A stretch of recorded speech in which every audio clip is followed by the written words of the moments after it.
Hi, I'm here tonight to talk to you about thorium, specifically liquid fluoride thorium reactors, a technology that has the potential to satiate our country's insatiable demand for energy.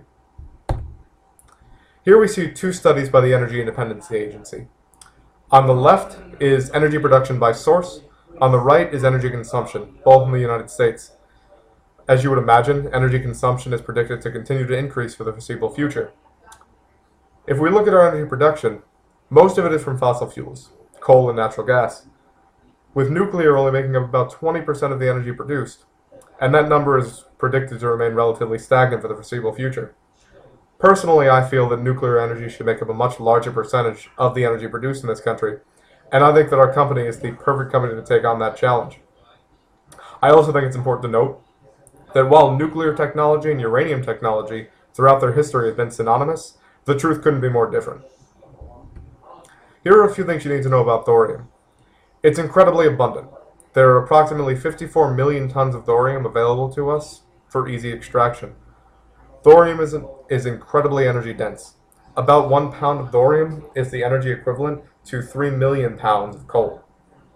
Thorium is much harder to weaponize than uranium, and lifter reactors are virtually meltdown proof. Here we can see the breakdown of uranium after it's been processed through a standard light water reactor.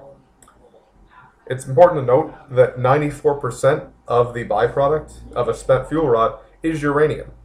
That's still usable energy. But the byproducts from fission are stuck in the uranium oxide pellets. That dilutes the fuel source and makes it unusable, and you end up throwing away 94% of the uranium that you're trying to utilize for energy.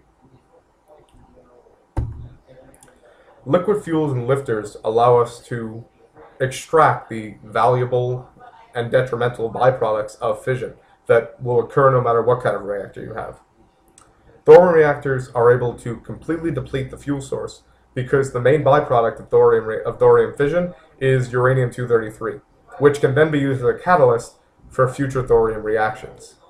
In fact, U-233 is the ideal catalyst for thorium reactors. I had said earlier that thorium was incredibly abundant. Here's a breakdown of thorium in the United States. As you can see, there's no shortage of it in the United States, or in the world for that matter.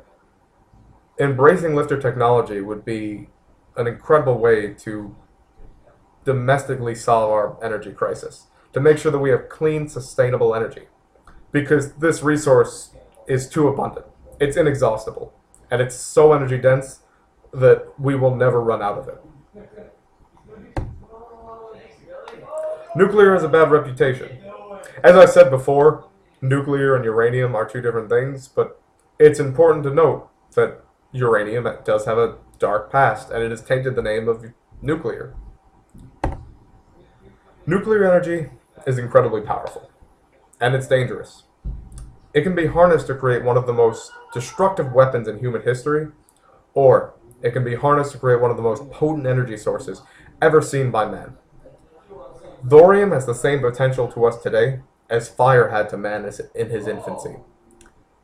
It is incredibly energy dense, and it has the potential to provide clean, unlimited energy.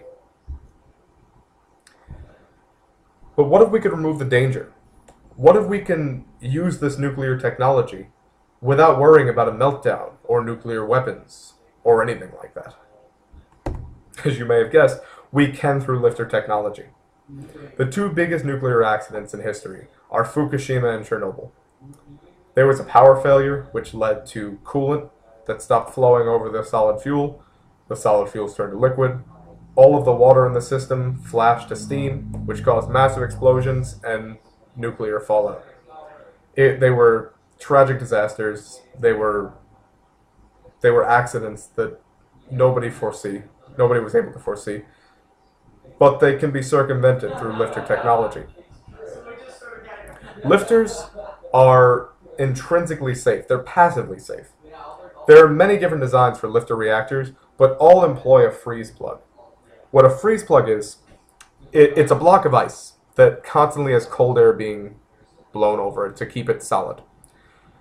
If there's ever a power failure in the plant, the liquid fluoride salts and the thorium will melt the ice plug, and it'll be siphoned into a storage tank.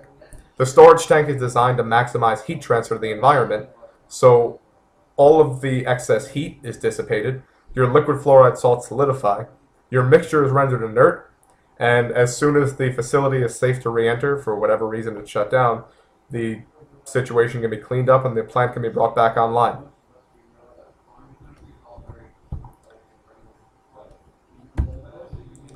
Nuclear proliferation is another big issue with uranium.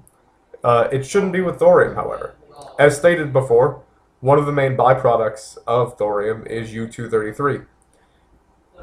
Throughout the life cycle of a thorium reactor, there will be very minimal amounts of plutonium created. It won't be nothing, but if it's run correctly, it will be. Due to the liquid nature of the fuel, many of the other byproducts can be siphoned off. As stated earlier, a lot of the byproducts in uranium reactors are they cause you to lose lose out on massive amounts of fuel. Only 94% of the uranium was spent in a uranium reactor.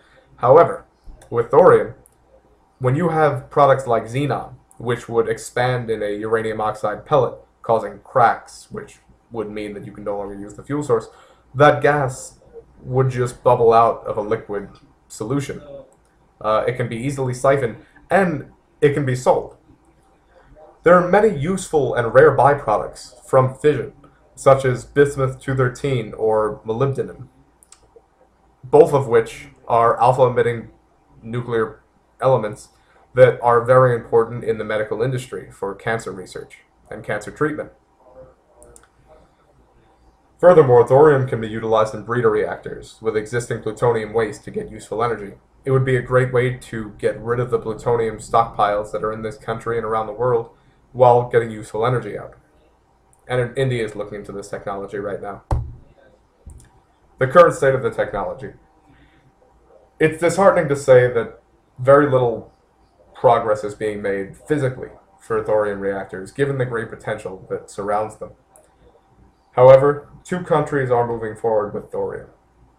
India, which is looking into breeder reactors as a catalyst for their plutonium, and China, which is looking into full-on lifter reactors.